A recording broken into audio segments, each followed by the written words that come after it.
안녕하세요. 저는 30대 후반의 여성입니다. 저희 시댁에 좀 큰일이 생겼어요.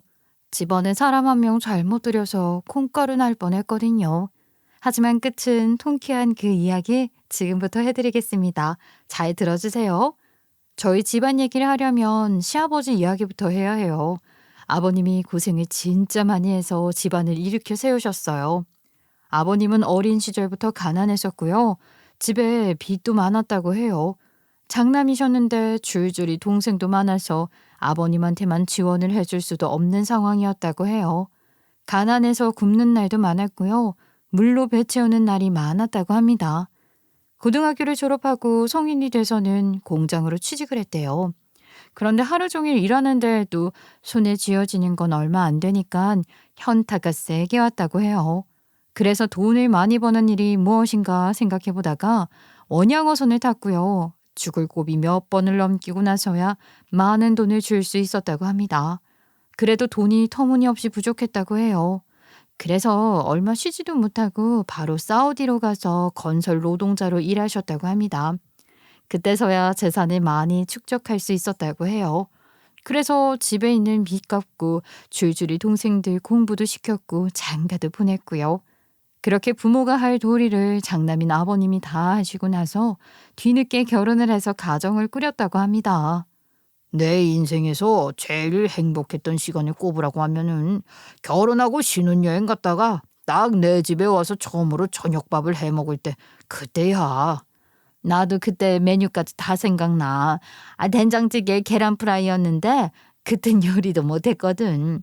서툰 솜씨로 처음 만들어낸 저녁밥이었는데도 엄청나게 맛있고 행복하게 먹었던 기억이 아직도 나. 어머님, 아버님 서로 애틋하게 생각하시나 봐요.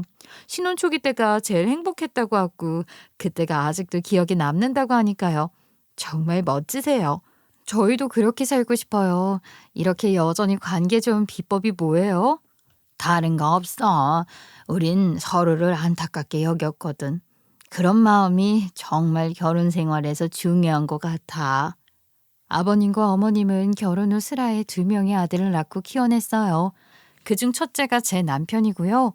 아래로 4살 차이 남동생이 있습니다. 시부모님은 방앗간을 하세요. 돈을 많이 버신 아버님이 건물을 사셨고요. 그 건물 1층에 가게를 여신 거죠. 한평생 그 건물에서 사시다가 건물이 오래되자 새로 지어서 원룸 건물을 만들었고요. 거기에서 나오는 세를 받으면서 살고 계세요. 형편은 여전히 넉넉하시고요. 원래는 그 건물 맨 위층에서 4식구가 살았다가 2 아들들이 일 때문에 다 독립해서 살게 되니 그때부터 시부모님은 따로 작은 아파트로 이사를 가서 사시게 되었죠. 건물만 해도 평가액이 50억 정도로 추정이 되더라고요. 그런데도 아주 소박하게 사세요. 백화점에서 옷 한 벌 사지도 않고요. 가장 큰 사치가 자식들 만났을 때 비싼 일식집 가서 밥 한 끼 먹는 게 전부인 분이세요. 범사에 감사하면서 지내시는 평범하고 소박한 분들이세요. 저는 그런 집안의 큰 며느리가 되었습니다. 남편과는 연애를 하다가 결혼을 했고요. 남편은 저를 처음 만났을 때부터 결혼을 생각했던 것 같아요. 그래서 사귄 지 얼마 되지 않았을 때 자신의 부모님께 저를 소개했고요. 그 후부터 자주 그의 부모님을 만나면서 자주 왕래도 했던 것 같아요. 이번엔 햅쌀로 뽑은 떡이야. 이건 떡국용이고 이건 구워 먹는 용으로 각각 싸놨다. 부모님 갖다 드려. 아유, 아버님 감사해요. 매번 저까지 챙겨주시고 감사해요. 저는 뭐 해드린 것도 없는데 매번 받기만 해서 죄송스럽고요. 아유 예 그런 말 말어. 네 존재만으로도 너는 네 할 일을 다 했다. 그냥 우리 아들이랑 재미나게 살면 돼. 그게 큰일하는 거야. 알았지?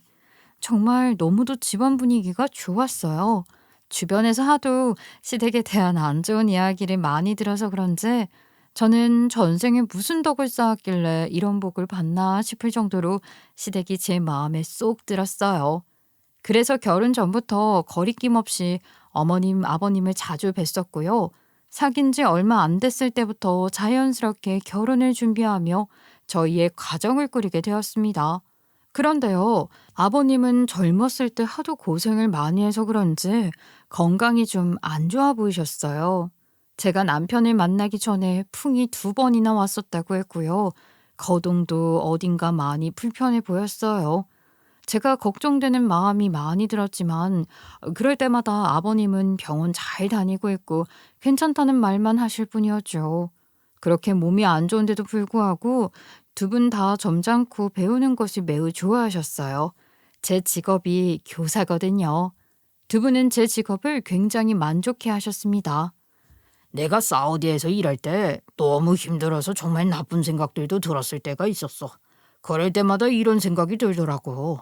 만약 내가 부잣집 아들로 태어나서 그냥 공부만 하면 됐을 형편이었다면 난 이렇게 힘든 일 안 할 수 있었을 텐데 하는 생각 말이야. 난 중학생 때 영어를 참 좋아했었어. 그런데 집안 형편 때문에 공부를 제대로 해보지 못했거든. 그게 아니 된 거야. 만약 누군가가 나를 밀어줬다면 나는 영어 선생님이 됐을 것 같아. 그래서 내가 며느리한테 배우고 싶은 게 참 많어. 그래서 이 사람이 나 좋아한 거야. 내가 유치원 선생님이었거든. 배움에 한이 생기고 선생님이 꿈이었던 네 시아버지가 날 보자마자 결혼을 하자고 한 거지. 그건 엄마가 예뻐서 그런 거 아니야? 첫눈에 반했네. 남자는 보통 그런 말 잘 안 하거든. 그래? 당신도 나 만나자마자 결혼 얘기 꺼냈었잖아. 그럼 당신도 날 첫눈에 보고 반한 거야? 그렇게 되는 건가? 아버지 피가 어디 가겠어. 아들한테 오지. 역시 피는 못 속인다니까. 저희 참 집안이 화목하죠. 제가 얼마나 예쁨을 받는 며느리일지 예상이 되시죠. 저 정말 시부모님 때문에 속 시끄러운 적 단 한 번도 없어요. 오히려 너무 받기만 해서 죄송스럽고요. 해드리지 못해서 죄송스러운 마음만 있을 뿐이었습니다. 남편은 그냥 평범하고 흔한 직장인이에요. 남들 버는 만큼 벌고 남들 쉴 때 쉬고 일할 때 일하는 그런 평범한 사람이죠. 그런데 아버님을 닮아서 그런지 공감 능력이 뛰어나요. 그래서 저희도 연애할 때부터 단 한 번도 다투지 않고 잘 지내왔던 것 같아요. 여자들은 공감 하나만으로도 풀어지는 경우가 많잖아요. 남편은 그 능력을 타고났습니다. 결혼 전에도 자주 만났더니 시댁 모임은 결혼 후에도 계속 이어졌어요. 저는 시댁 모임이 재밌었어요. 다른 시댁과는 다르게 저희 시부모님은 저에게 잘해주시고요. 제 얘기도 잘 들어주시고 조언보다는 이해와 공감에 대한 이야기가 많다 보니까 저 정말 힐링이 되더라고요. 여보, 나 정말 어머님, 아버님 너무 좋아. 만날 때마다 맛있는 것도 사주시고 내 얘기 잘 들어주시고 내 편 들어주니까 나 정말 너무 힐링이 돼. 우리 엄마는 안 그러잖아. 뭔 말만 하면 내 잘못이 뭔지를 따지고 나보고 잘하라면서 잔소리하는데 어머님, 아버님은 내 기분 이해해주고 공감해주니까 너무 좋아. 나도 우리 부모님 보면서 많이 배우긴 해. 이렇게 말을 해야 하는구나. 이렇게 사람을 대해야 하는구나 하면서 말이야. 아마 내 생각에 아빠가 많이 배웠으면 교사 말고 외교관도 잘 어울렸을 것 같아. 어머, 맞아. 그것도 잘하셨을 것 같아. 말을 워낙 잘하시고 사람을 끌어당기는 그런 무언가가 있어. 나도 어머님, 아버님께 많이 배워서 우리 제자들한테 알려줘야겠다. 시부모와 며느리 사이지만 서로에게 배워간다고 할까요? 그런 마음가짐이 이런 관계를 만드는 것 같습니다. 저도 그런 시부모님께 보답하고 효도하면서 잘 지내고 있었어요. 저희에게는 아무런 문제가 없었는데요. 그런 저희 평화로운 시댁의 일상을 깨우는 건 바로 동서가 들어오면서부터였습니다. 동서를 처음 만난 건 서방님 상견례 때였어요. 그때 저희 부부도 참석을 했는데 좀 이상하다는 생각이 든 점이 있었어요. 그건 바로 동서의 어머니였는데요. 그분이 이상하게 여러 번 반복한 말이 있었습니다. 아유, 저희 딸이 많이 부족해요. 나이만 먹었지 아직 애예요, 애. 얘가 또 좀 예민해서 저도 피곤할 때가 있었어요. 제가 잘 타이르고 가르쳐서 보내긴 할 거지만 심성은 착하니까 좋게 봐주세요. 잘 부탁드려요. 사부인 그런 말씀 마세요. 미우나 고우나 며느리도 제 자식입니다. 서로 맞춰가며 잘 살 테니까 걱정 마세요. 이 이야기를 딱 한 번만 들었으면 아, 그냥 인사치레구나 하는 생각이었을 텐데요. 그날만 해도 7~8번은 한 것 같아요. 부모인 본인들한테도 예민하게 군다고 얼마나 얘기를 하던지요. 여러 번 같은 얘기를 들으니 어머님도 저도 좀 표정 관리가 안 되었지요. 더 이상 할 리액션도 없었고요. 자기 부모가 자꾸 자기 안 좋은 얘기를 하니 동서는 아주 요염을 떨면서 그 말을 받아치더라고요. 엄마, 내가 뭘 그렇게 예민하다고 그래. 엄마한테만 그랬지. 엄마니까. 이제 그만 말해. 얘가 이렇게 싫은 말도 싫어하거든요. 그래서 잔소리도 마음대로 못해요. 아휴, 모쪼록 잘 부탁드릴게요. 어머님과 저는 웃다가 눈이 마주쳤는데 그때 동서 성격에 무언가가 있다는 생각이 들긴 했었죠. 하지만 결혼까지 별 탈이 없었고요.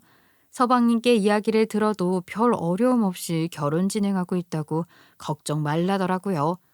또 동서 성격이 워낙 싹싹해서 결혼하기 전부터 종종 시댁 식구들과 밥을 먹었는데 동서는 활력이 많은 사람으로 보고만 있어도 에너지를 주는 사람이었어요. 그런 동서를 보면서 저도 좋은 기운 많이 얻었고요. 두 사람이 결혼하면 더 시댁이 단합 잘 되겠다는 생각도 했습니다. 동서는 서방님보다 4살 어리고요. 저희 부부가 동갑이라 8살이나 어린 사람이에요. 결혼 전에는 톡톡 튀는 매력으로 좋게 봤었는데 결혼하고 나니 딱 동서 어머님 하신 말이 무엇인지 알 것 같더라고요. 젊어서 그런 건가요? 아니면 개념이 없는 건지 황당한 일들을 많이 했습니다. 한 일화를 말씀드릴게요.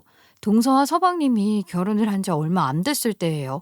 어머님은 동서네가 결혼도 했고 이제 한 가족이 되었으니까 가족 모임을 한번 하자고 했었죠. 그때 어머님이 자식들 맛있는 밥 먹인다고 직접 재료들을 공수해서 한상 가득 차리신다고 하셨어요. 그날이 금요일이었는데 다들 퇴근하고 와서 밥 한 끼 든든히 먹고 주말엔 각자의 집에서 쉬라는 어머님의 배려가 있으셨죠. 그날이 아직도 생생한 게요. 저도 어머님을 도우려고 일찍 퇴근해서 바로 시댁에 갔습니다. 왜냐하면 어머님이 메뉴를 구상한 것을 말해줬는데요. 명절 잔치 마냥 메뉴가 어마어마했거든요. 갈비에 낙지볶음에 빈대떡에 그 외에 밑반찬까지 어머님 혼자 만들기 힘들잖아요.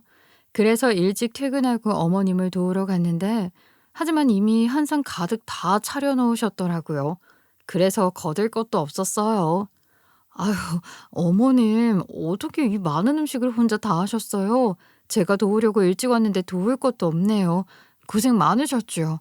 아니, 시아버지랑 같이 장보고, 내가 이 정도 능력은 돼. 못하러 왔어. 일찍 왔으면 집에 가서 쉬다가 오지. 이왕 왔으니까 안방에 가서 좀 누워있어. 일하면 너 피곤해. 그래서 그냥 다른 가족들 올 때까지 시댁에서 기다렸어요. 다른 가족들이 퇴근하고 약속된 시간에 맞춰서 다 도착했고요. 어머님을 도와 상을 차렸습니다. 그런데 동서가 저한테 이런 말을 하더라고요. 형님은 이 상에서 뭘 맡으셨어요? 갈비? 낙지볶음? 형님이 솜씨 부리신 건 뭐예요? 좀 당황스러웠습니다. 질문의 의도를 전혀 파악하지 못하겠거든요. 아니, 내가 한 건 없어. 나도 일하는 사람이라 일찍 퇴근하고 온다고 왔는데 이미 어머님이 다 만들어 놓으셨더라고. 그래서 상 차리는 것밖에 한 일이 없어. 맛있지? 어머님 음식 진짜 잘하셔. 제가 이렇게 말하자 동서는 한껏 비웃으면서 기분 나쁜 말을 하더라고요. 아, 형님도 성실한 며느리는 아닌가 봐요. 하긴요. 시댁 일이라면 며느리들이 다들 질색하니까요. 형님도 뭐 흔한 며느리네요. 너무 당황스러웠어요. 이건 뭐 하자는 거죠? 이런 말을 어떻게 하죠? 그리고 이런 생각을 왜 하는 건지 의아스러웠어요. 저 그 말 듣고 표정 관리가 안 되더라고요. 아휴, 동서가 모르나 본데 나 어머님 아버님과 많이 친해. 그래서 신혼집도 일부러 시댁이랑 가까이 구해서 살고 있는 거야. 잘 알지도 못하면서 그런 식으로 말하지 마. 어머님 아버님도 괜히 며느리 잡는 그런 스타일 아니야. 아, 그래요? 그럼 어머님, 저도 어머님 집 근처로 이사 올까요? 어머님이 저희 집 청소도 해주시고 반찬도 해주시고 애 낳으면 애도 봐주시고요. 동서 무슨 말을 그렇게 하는 거야? 아니 어머님이 일 시키려고 이쪽으로 이사 오려고 하는 거야? 자신의 일은 자신이 알아서 했으면 좋겠네. 형님은 선생님이라 그런지 다른 사람들한테 말할 때도 가르치듯이 말씀하시네요. 그런 어투 좀 별로네요. 동서가 잘 모르니까 알려주려는 거지. 속단하고 오해해서 말하는데 가만히 안 있을 사람이 어딨어?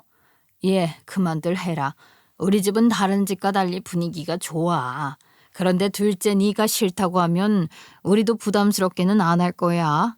애 낳고 도와달라고 하면 도와는 주지만 전적으로 맡을 수는 없다. 우리도 우리 인생을 살아야지 않겠니? 어머님도 표정이 안 좋았고요. 목소리도 많이 가라앉았습니다. 그런 표정으로 동서한테 일침을 가하니 동서 입이 조용해지더라고요. 동서가 그런 스타일이라는 것을 그때 처음 알게 되었어요. 그때는 너무 화가 나서 집에 와서도 남편한테 동서 미친 거 아니냐고 퍼부었어요. 남편도 동서가 그런 사람인지는 몰랐다며 선을 넘었다고 실망감을 감추지 않았습니다. 그 후로는 만나는 일이 별로 없어서 그런지 동서를 만나도 열받는 일이 없었는데요.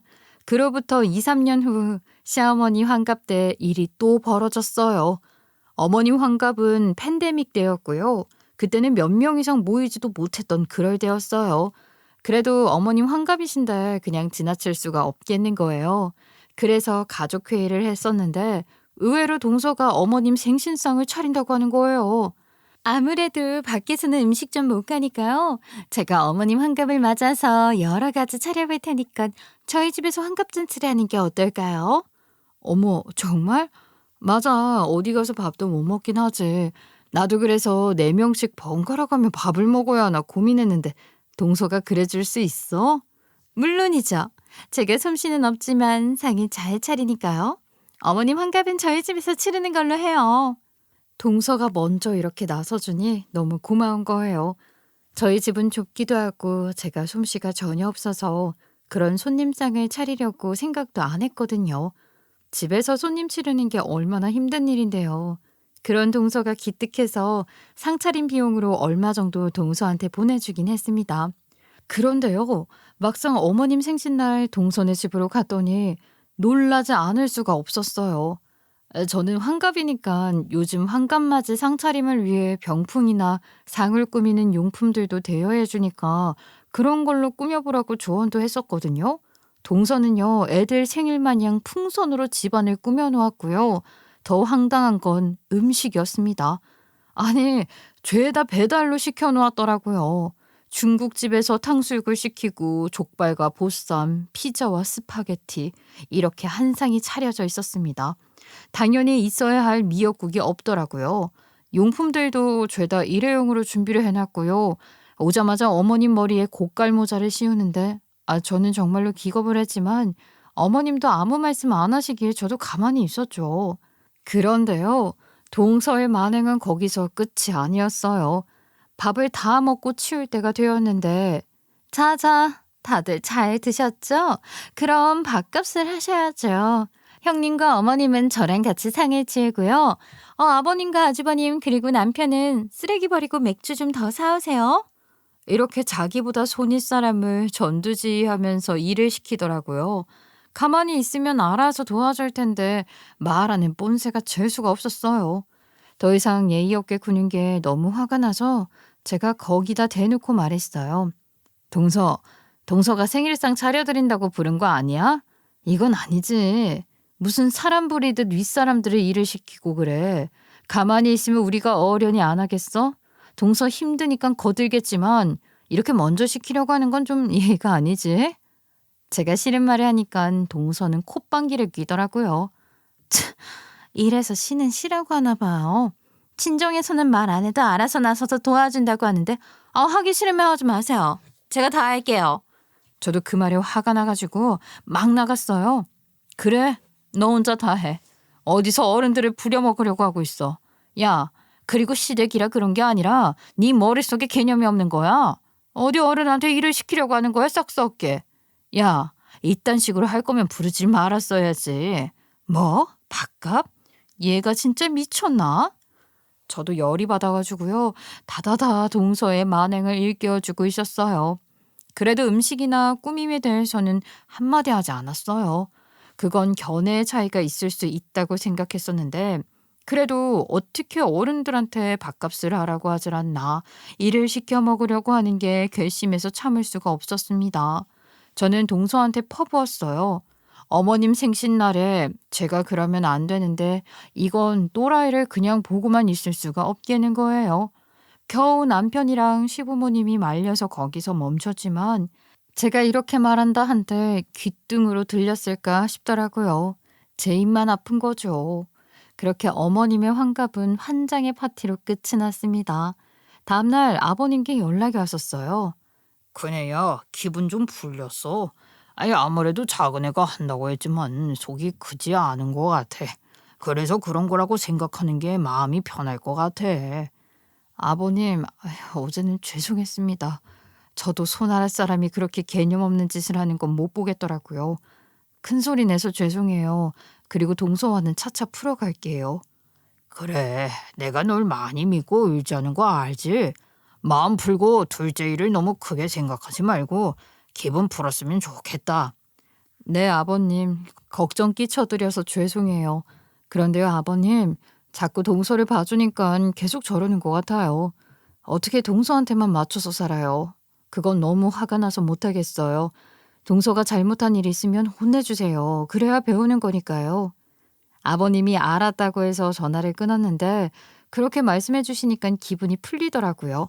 또 저녁이 되니까 동서한테 전화가 오더라고요. 형님, 기분 많이 상하셨어요? 어제는 제가 죄송했어요. 생각해보니까 제가 잘못한 게 맞더라고요. 뒤늦게 깨달았어요. 그래? 그럼 어머님 아버님께도 전화해서 죄송하다고 말씀드려. 나보다 어머님 아버님이 먼저야. 아, 네, 그럴게요. 죄송해요, 형님. 제가 주변에서 하도 시댁에 대한 안 좋은 이야기들이 많이 들어서 저도 모르게 방어적인 생각을 갖게 되었던 것 같아요. 그래서 그렇게 말이 나간 거예요. 죄송해요. 동서 지금 시집 온 지 4년 차 아니야? 아니, 이 정도 됐으면 적응할 만도 하지 않아? 아니, 뭐 시어머니가 시집살이를 시키기를 해. 내가 동서를 갈구기를 해. 왜 이렇게 사람이 꼬여 있어? 뭐 마음에 안 드는 게 있으면 이야기를 해. 제 성격이 모난 걸 어떡해요. 저 그리고 그날이었어서 좀 예민했었다고요. 저 가뜩이나 예민한데 그날 되면 더 예민해진다고요. 아니 암튼 그래도 제가 사과드리려고 연락 먼저 드렸으니까 사과 받아주세요. 동서랑 얘기를 하고 있으면 화가 머리 끝까지 치밀어 올라요. 제 전화 끊고 어머님께도 전화했었나 봐요. 둘째한테 전화 왔었어. 어제 사과하더라고. 그런데 뒤이어서 바로 둘째 사부인까지 전화가 왔었어. 딸 교육 잘못 시켜서 죄송하다고. 아유, 그런 전화는 처음이라 내가 뭐라고 할 말도 없는 거야. 어머, 사돈께서요? 전화가 왔었어요? 그런 경우는 저도 처음 듣는데 무슨 큰절해진 것도 아닌데 그렇게까지요. 그러니까 말이야. 둘째네 사부인은 성격이 참 괜찮던데 둘째는 좀 많이 예민한 것 같아. 나한테 얼마나 미안하다고 사과를 하는지 그 사과 받아줬어. 그리고 이런 일로 전화 안 해도 된다고 했지. 사돈께서 마음이 불안한가 봐요. 어머님이 자기 딸 미워할까 봐요. 아무튼 뭐 잘 됐네요. 어머님, 동서가 저한테도 전화해서 사과했고요. 그래서 풀기로 했어요. 그렇게 동서의 개념 없고 막대 먹은 어머님 환갑잔치는 그렇게 일단락되었습니다. 그런데 그 일이 일어나고 나서 얼마 지나지 않아 아버님 건강이 급격히 안 좋아지셨어요. 병원에 갔더니 면역력 저하로 알레르기도 올라오고 신장에도 이상이 생겨서 배출이 안 된다고 하는 겁니다. 그때가 겨울이었고 제가 겨울방학 때라 시간적 여유가 많잖아요. 또 남편은 출장이 잦은 직군이라 집에 없는 날도 많았고요. 어머님은 차를 운전 못 하시고요. 저희 집이 가까이 있었기 때문에 제가 자진해서 아버님을 모시고 병원을 왔다 갔다 했습니다. 내가 너한테 신세를 참 많이 진다. 이걸 다 어찌 갚을지 갚을 수나 있을지 모르겠지만 고마워. 내가 원래 이런 사람이 아닌데 너한테 의지를 많이 하게 되네. 아버님, 그런 말씀 마세요. 아버님이 저한테 더 해주면 더 해줬지. 이렇게 제가 빚진 거 갚는 거예요. 저도 아버님 도울 수 있어서 기뻐요. 신세 지는 거 아니니까 그런 생각 마시고요. 편안하게 대해주세요. 아버님이 저에게 당신 때문에 귀찮을 거라 생각을 하셨는지 많이 미안해 하셨어요. 그런데 저는 진짜로 아버님께 받은 사랑 보답하고 싶었거든요. 제가 할 수 있는 일이기에 기꺼이 한다고 자청한 건데도 불구하고 아버님이 저한테 참 많이 미안해 하셨습니다. 그렇게 날마다 아버님과 도란도란 이야기를 하면서 병원에 가서 치료를 받았어요. 하지만 그럼에도 차도가 많이 있진 않았어요. 상황이 안 좋을 땐 입원도 하시고 괜찮아지면 퇴원도 하고 그랬는데요. 그러다 다음해 봄에 뇌졸중으로 쓰러지셨고 일어나질 못하셨습니다. 그렇게 아버님은 돌아가셨어요. 아버님이 돌아가시고 방앗간은 정리했어요. 어머님 혼자 일은 못하겠다고 해서요. 그렇게 일을 안 하시고 집에만 있다 보니까 어머님은 좀 많이 달라지셨어요. 어머님과 아버님 사이가 많이 좋았잖아요. 아버님이 돌아가시자 그 빈자리가 어머님께 큰 충격과 공포로 다가온 것 같습니다. 게다가 시댁에는 아버님 짐도 그대로 있고 익숙한 생활에서 아버님이 안 계신다는 생각에 많이 외로워하시더라고요. 어떤 날은 어머님이 전화 와서 펑펑 우셨어요. 제가 수업 중이라 전화를 못 받아서 점심시간에 어머님께 전화를 다시 거니까 펑펑 우시면서 얘기를 하더라고요. 아유, 어머님, 저 수업 중이라 전화를 못 받았어요. 집 아니시네요? 어디세요? 밖이세요? 큰애야, 나 어떡하니? 잠깐 마트에서 뭐 좀 사고 집에 가려는데 현관문 들어가기가 무서워서 못 들어갔어. 빈집에 들어가는 것도 무섭고 혼자 있는 것도 무서워. 네 시아버지 물건 보면 자꾸 그 사람이 올 것만 같고 무서운 생각만 들어서 괴로워. 어머님, 지금 어디세요? 제가 갈게요. 안전한 곳에 들어가 있으세요. 뭐 커피숍이나 편의점이요. 사람들 많이 다니는 곳에 있으시고요. 제가 지금 반차 쓰고 갈 테니까 기다리세요. 그렇게 갑작스럽게 어머님을 찾으러 갔어요. 어머님은 그때 사람들이 많이 왔다 갔다 하는 프랜차이즈 커피숍에 계셨고요. 계속 흘러내리는 눈물을 말없이 닦으며 마음을 잡고 있는 것처럼 보였어요. 내가 무서워서 그 집에 못 살겠어. 네 시아버지 옷장 여는 거나 서재에 들어가는 건 너무 무서워서 그 방 문을 여는 적도 없어. 나 어떡하니? 어머님, 그럼 일단은 저희 집으로 가세요. 그런데 저희 집이 작고 낮에는 저희도 없어서 계속 살기는 힘드실 거예요. 오늘은 너희 집에서 신세 좀 질게. 이대로는 절대 못 들어갈 것 같아. 너 피곤하게 해서 미안하다. 그렇게 어머님을 그날 저희 집으로 모시고 왔고요. 아무래도 우울증이 크게 온 것 같아서 병원도 따로 알아봤습니다. 그리고 남편과 상의를 했어요. 일단 그 집이 무서워서 못 들어가겠다고 하니 무슨 방법이 필요했어요. 그래서 그날부터 큰 이벤트가 열렸습니다. 일단은 먼저 정리해주는 업체 불러서 아버님 짐을 싹 다 정리하게 했고요. 집 분위기를 바꾸기 위해 도배장판도 새로 하고 싱크대도 새로 바꿨어요. 옷장도 다 버리고요. 여러 개 새로 샀어요. 그렇게 재배치를 하니까 어머님 기분도 좀 나아졌다고 하더라고요. 아유, 이렇게 집안 바꾸니까 기분이 좋다. 우리 집 안 같아. 이사간 느낌도 나고 좋네. 고마워, 큰애야. 어머님 기분이 나아졌다고 하니까 다행이에요. 어머님, 아버님은 좋은 데로 갔어요. 분명해요. 그러니까 걱정 마시고 어머님만 생각하고 사세요.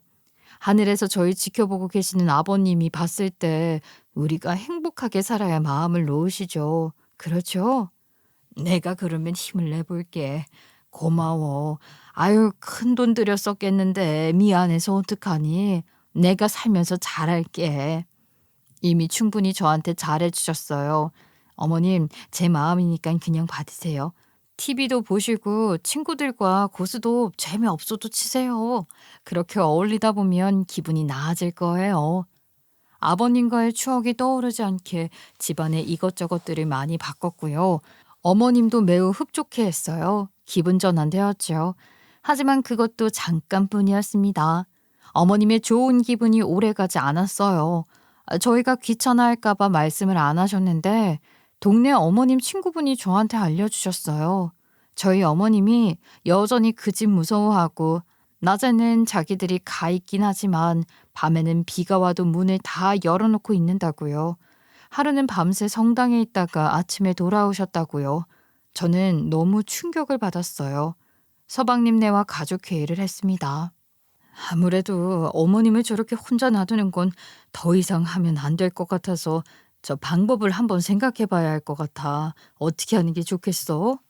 남편과 시동생은 더 복잡한 표정을 짓더라고요. 하지만 선뜻 말을 할 수가 없는 것 같았어요. 저희 집은 작고 낮에 아무도 없어서 어머님을 돌보기가 쉽지 않고요. 동선에도 맞벌이라 사람이 없는 건 똑같지만 집이 멀었죠. 그런데 동서가 의외의 말을 꺼냈습니다. 그럼 저희가 시댁에 들어가서 사는 건 어떨까요? 아무래도 집에 사람이 있으면 북적북적해서 어머님이 더 이상 안 무서울 수도 있을 것 같고요. 그리고 저희 집으로 오셔도 되긴 하는데 아무래도 어른들은 생활 환경 바꾸는 게 쉽지 않다고 들었고요. 새로운 환경에서 적응하는 것도 그렇고 그렇게 되면 마치 아들 집에 얹혀 산다는 생각이 들어서 어머님 성격이 더 미안하게 생각하실 것 같아요. 저희가 시댁에 들어가는 건 어떨까요? 재수 씨, 그건 너무 좋은 생각인데요. 그런데 아무리 우리 엄마라고는 하지만 재수 씨한테는 시어머니인데 같이 사는 건 너무 힘들 것 같아서 미안하네요. 아, 괜찮아요. 어머님이 다른 시어머니들처럼 시집살이 시키는 것도 아니고 항상 배려가 먼저인 분이신데 같이 살아도 어머님은 괜찮을 것 같아요. 내가 먼저 말 꺼내기 어려웠는데 먼저 말해줘서 고마워. 내가 평생 당신한테 잘할게. 너무 고마운 생각이었어요. 믿음직스럽진 못하고 타이도 많지만 그래도 동서의 장점은 말이 많고 발랄해요. 뭐 또 어머님 부려먹을 생각을 하더라도 어머님께는 차라리 뭐라도 하는 게 도움이 될 것 같아서 동서가 어머님 집에 들어가 사는 것이 좋을 것 같다는 생각을 했습니다. 어머님께도 말하니까 좋아하더라고요. 어머님, 혼자 살기 적적하시고 외로우시죠? 그런 어머님 마음을 알고 동서가 어머님 댁에 들어가서 살겠다고 하는데 어떠세요? 같이 살 수 있을 것 같으세요? 뭐, 둘째가? 아유, 나야 그렇게 해주면 너무 고맙지. 나 혼자 이 집에 사는 게 너무 무섭고 힘들어. 근데 둘째네가 들어와 준다면 나야 땡큐지. 언제 들어올 수 있대? 그건 차차 생각해 봐야 할 것 같아요. 그리고 동서가 어머님 댁으로 들어가면 어머님과 많은 시간을 보내게 일도 쉰대요. 이러쿵저러쿵 하며 사는 것도 좋을 것 같아요. 그래, 그래. 아유, 너무 고맙네. 싸우더라도 사람이 있는 게 낫겠더라고. 내가 지금 둘째한테 전화해 볼게. 저 이만 끊어봐라. 어머님은 동서가 당신 집으로 들어온다니까 매우 신나하셨어요. 동선에 온다고 한 그날부터 청소도 어찌나 열심히 하시던지요. 누군가가 옆에 있어주는 것만으로도 어머님은 활기를 찾으신 것 같았습니다. 그리고 동선에는 얼마 후 어머님 댁으로 들어갔고요. 한동안 잘 살았어요. 정말 질투가 날 정도로 동선은 어머님과 꼭 붙어서 재밌게 살더라고요.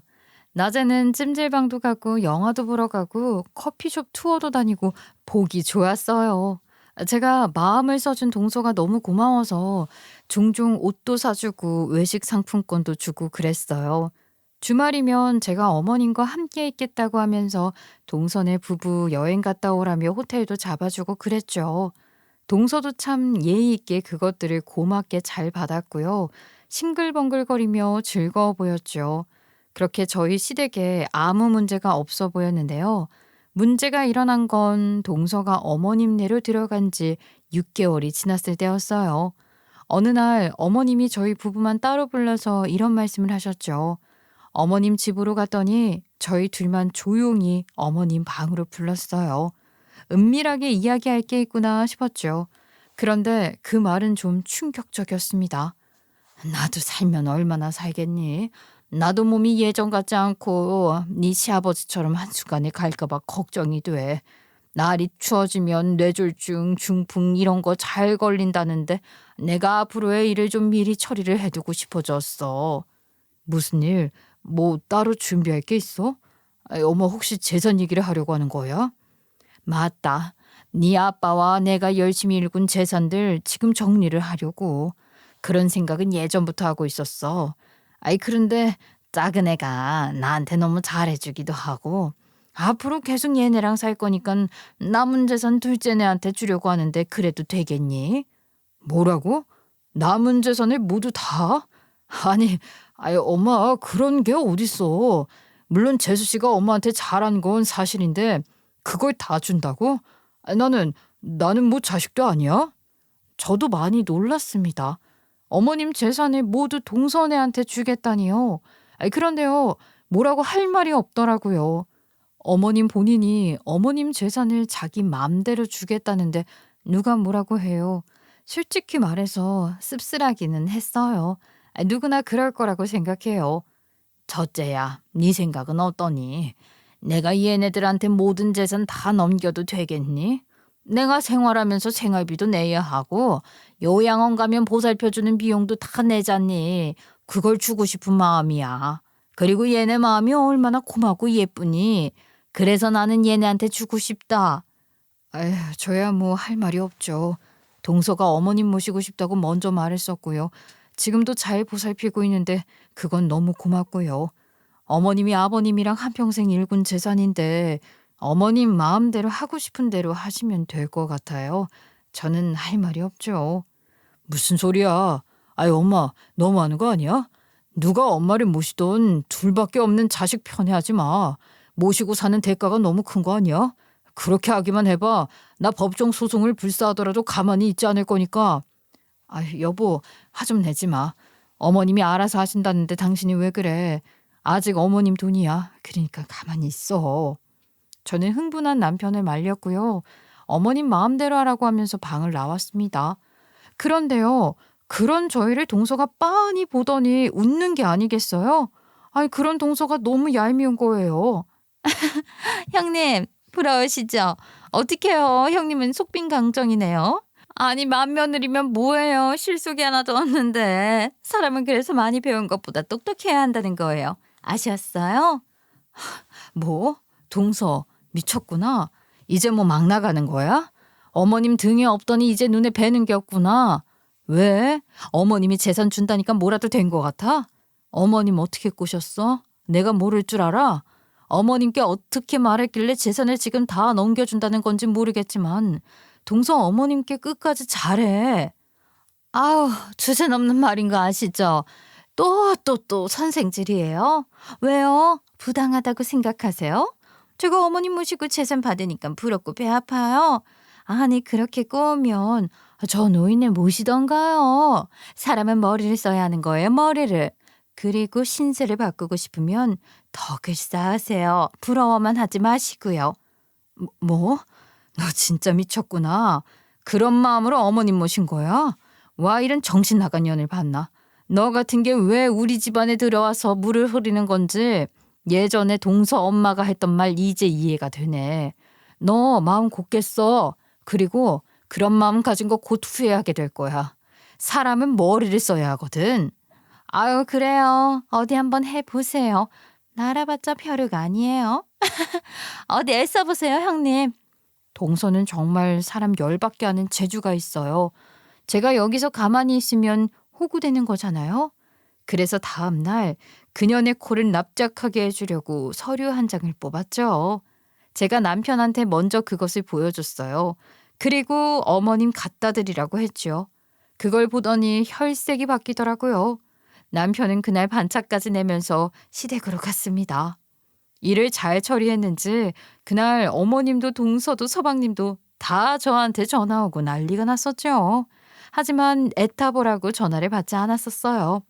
도대체 무슨 일이 있었냐고요?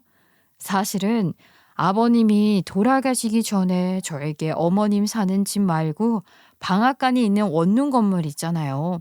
그것을 저에게 증여를 해주셨어요. 이유는 1가구 다주택자는 세금을 많이 내야 하기 때문에 아버님이 손을 쓰고 싶으셨어요. 저랑 아버님이 병원을 오가며 얘기 많이 나눴잖아요. 그때 아버님이 저희한테 그 건물을 증여해 놓아도 되냐고 하셨어요. 저희는 집이 없기 때문에 받아도 1가구 1주택자잖아요. 완벽히 저희한테 건물을 증여해 주는 느낌이 아니라 명의만 잠깐 바꿔놓는다는 식으로 말씀을 하셨어요. 그래서 그러라고 했죠. 명의 변경해 놓을 때 아버님이 세무사를 끼고 하셨고 병원 갔다가 세무소 갔다가 하면서 그때 명의를 변경했었어요. 세금도 작게 낼 수 있는 방법으로 그렇게 했죠. 아버님이 어머님께 말씀하셨는데 어머님은 명의가 어찌됐든 상관없고 매달 원룸에서 들어오는 월세가 어머님 통장으로 찍히니까 상관없다고 생각하신 것 같아요. 그런데 이렇게 명의가 발목을 잡을 줄은 모르셨겠죠. 어머님은 부동산이나 재테크 이런 거에는 관심이 하나도 없고 그냥 아버님 옷자락만 붙잡고 산 분이시거든요. 그러니 별 대수롭지 않게 생각을 하셨던 것 같아요. 그때 저희 남편이 하도 출장을 왔다 갔다 하느라 저도 자세한 얘기는 여유 있을 때 해야지 하고 잊고 있었는데 이럴 때 이게 이렇게 써먹게 되네요. 예, 아유 내가 생각을 해보니까 그때 명의 변경한다는 게 그 얘기였구나. 난 월세가 내 통장으로 들어오니까 아무 상관이 없다고 생각했거든. 그런데 이게 그렇게 중요한 거였구나. 네, 어머님. 어찌됐든 합법적인 절차를 밟아서 그 건물 제 명의이긴 해요.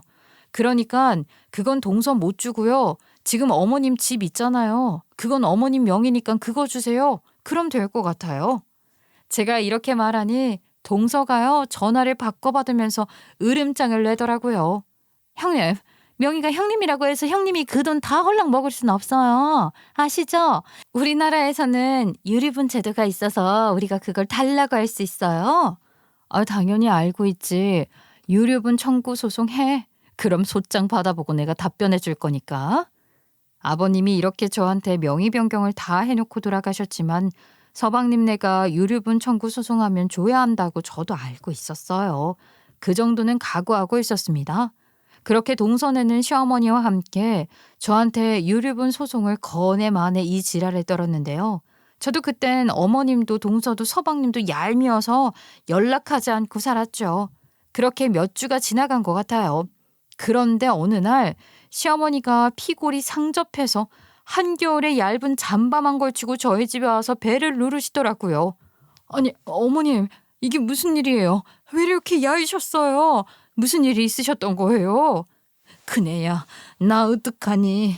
작은 애 좀 혼내주라. 아우, 내가 미안해. 내가 정말 잘못했어. 나 이대로는 못 살 것 같아. 도대체 무슨 일이 있으셨길래 그러세요? 어머님, 진정하시고 천천히 말씀해 보세요. 나도 속았어, 둘째한테. 걔가 일부러 내 재산을 노리고 나랑 같이 산다고 한 거야. 그런 다음에 재산 달라고 하고. 어머님 얘기를 잘 들어보니까 동서년 진짜 황당하더라고요. 어머님이 그 건물 월세 들어오는 게 있으니까 그걸 자기 통장으로 돌려달라고 했대요. 그걸 거부하니까 그렇게 못 살게 굴더래요. 처음엔 사근사근하게 잘했는데 아니 시간이 지날수록 예의 없게 굴고 밥도 안 줬다. 그래서 내가 차려 먹으면 밥그릇까지 빼앗고 내가 살 수가 없어서 도망을 나왔어. 아니, 그러면 서방님은 뭐 하고요? 서방님은 그걸 그냥 보고만 있었어요? 자기 엄마가 이렇게 당하는데도요? 아니, 걔가 있지. 꼭 지 서방 없을 때에만 날 그렇게 괴롭히는 거야. 그리고 가족들한테 말했다간 골로 보내버리겠다고 아주 협박을 하는데 내가 무서워서 지금 이렇게 도망쳐 나온 거야. 이럴 때 어머니 집 근처에 산 게 정말 다행이라고 생각했어요. 그 추운 날 저희 집에 온 걸 생각하면 아직도 피가 거꾸로 솟아요. 그래서 진환이는 엄마가 이런 거 몰랐다고? 이 새끼를 그냥. 재수 씨도 내가 가만 안 둬 진짜. 엄마랑 당신은 여기 있어. 내가 아주 거기 가서 단판을 짓고 오려니까. 남편은 그날 그 집에 가서 아주 뒤집어 엎어놓고 왔고요. 뒤늦게 자신의 와이프가 어머님을 괴롭혔다는 것을 안 서방님도 동서를 쥐잡듯 잡으며 분란이 일어나게 되었습니다. 그런데요, 더 황당한 일이 벌어졌어요. 결론부터 말하자면 동서네가 이혼을 하게 되었어요. 왜인 줄 아세요? 동서네는 결혼할 때부터 집을 샀었어요. 두 사람은 반반 결혼을 했는데 동서가 우겨서 집 명의를 자기 달라고 했었나 봐요. 서방님도 바보 같은 게 하도 동서가 닥달을 하니까 귀찮아서 명의를 줘버린 거죠. 그리고 어머님 댁으로 들어간다고 할 땐 동서가 살고 있던 그 집은 세를 주고 들어가자고도 했었는데 알고 보니까 동서가 그 집을 팔았더라고요. 그걸 모르고 지냈었는데 아버님이 살아생전에 건물을 저한테 명의 변경해 준 것 때문에 서방님도 혹시나 하는 마음에 어머님 집부터 자신의 집까지 명의를 검색해 봤었나 봐요. 등기부등본 떼면 다 나오잖아요. 아이 그런데 와이프 명의로 되어 있어야 할 집이 다른 사람한테 매매되었던 사실을 확인하게 되었고요. 그것 때문에 이혼까지 가게 되었다고 합니다. 동서가 왜 그런 짓을 벌였냐면요. 동서 정말 미쳤나 봐요. 처음엔 동네 아는 언니들하고 피부숍에서 수다발이 떨다가 어느 한 언니가 바람을 잡았고 같이 투자를 해보자고 해서 주식으로 시작을 했대요. 그때 돈 맛을 한번 보더니 계속 투자를 하고 무턱대고 투자를 하니 어떻게 됐겠어요. 돈 다 날리고 코인도 하고 만회해보겠다고 해서는 하면은 안 될 게임 도박이죠. 그것까지 하면서 집까지 날린 거죠. 그래서 어머님 집에 순순히 들어간다고 했고 시어머니한테 돈 좀 달라고 한 것도 빚 갚고 생활하려고 그런 겁니다. 이제야 퍼즐이 맞춰졌어요. 아주 난리가 났더라. 내 동생도 얼마나 화가 났는지 그때 바로 재수 씨 쫓아냈어. 재수 씨 슬리퍼에 잠바만 걸치고 나갔는데 이혼할 거라고 하더라. 와 정말 동서 대단하네. 아니 어떻게 그런 짓도 벌였대? 어머님께 한 짓 생각하면 너무 화가 나서 견딜 수 없는데 서방님은 돈까지 날렸으니 속이 말이 아니겠다. 저희 서방님이 정말 화끈하거든요. 바로 이혼 소송하고 자기 재산 돌려받게 고소까지 했더라고요. 속전속결이죠. 어머님도 그 내용을 다 아시고 생각을 바꾸셨어요. 내가 면목이 없다. 그래도 할 건 확실히 해야 할 것 같아. 둘째 며느리도 없어진 판국이고 나는 월세만 들어오면 되거든. 법적인 부분은 내가 혼자 해결할 수도 없으니까 그냥 큰애 네가 그 건물 명의 가지고 있어. 나중에 둘째가 필요하면 나눠주고 그래. 네, 알겠어요. 어머님, 제가 명의는 제 걸로 그냥 잘 놔두고 있을게요. 믿고 맡겨주셔서 감사해요. 저는 이 이야기를요, 일부러 이혼 소송 중인 동서한테 전화를 해서 알려줬어요. 왜냐고요? 배 아프라고요. 그리고 동서한테 똑같이 말해줬죠. 세상은 눈에는 눈, 이에는 이잖아요. 왜? 동서 부러워? 그러니까 사람이 머리만 쓰면 안 돼. 덕을 쌓아야 되는 거야. 아이 꼬우면 너도 네 빚 다 갚고 어머니한테 돈 좀 달라고 해. 그 전에 서방님 마음도 돌려야 하고 용서도 빌어야 할 거야.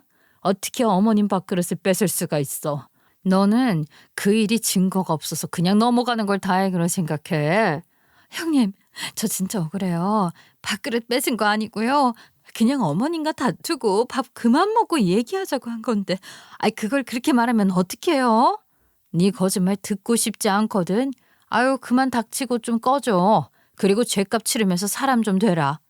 그 후로 동서는 주말에 저를 찾아와서 자기 이혼 소송 중단할 수 있게 도와만 달라고 울고불고 매달렸고요. 아니 그냥 헛웃음만 나오더라고요. 우리 시동생이 뭐 큰 잘못을 해서 지가 그렇게 타락하게 된 것 아니잖아요. 자기가 욕심나서 혼자 일 저지른 걸 마치 누군가를 탓하고 싶어서 그런지 좀 많이 별로였습니다. 남편도 여기 찾아오지 말고 차라리 동생한테 가서 무릎 꿇으라고 하고 매몰차게 보냈고요. 그 뒤로 또 찾아오길래 그땐 상대를 안 해줬더니 안 찾아오더라고요. 결국 이혼했어요. 그리고 저는 50억 부자가 됐어요. 물론 명의뿐이지만요. 남편이 참 고마워해요. 아버님 뜻이라는 걸 알고 나서 제게 대견하고 고맙고 자꾸 자기 아빠인데도 무슨 얘기 나눴냐고 저한테 묻는 거 있죠? 진심을 다해서 그런지 그래서 인정받는 것 같아서 기분은 좋아요. 여러분도 좋아하는 사람이라면 이것저것 따지지 말고 진심을 다해 대해주세요. 사람의 마음을 얻는 것이 얼마나 큰일인데요. 제 이야기는 여기까지이고요. 들어주셔서 감사합니다.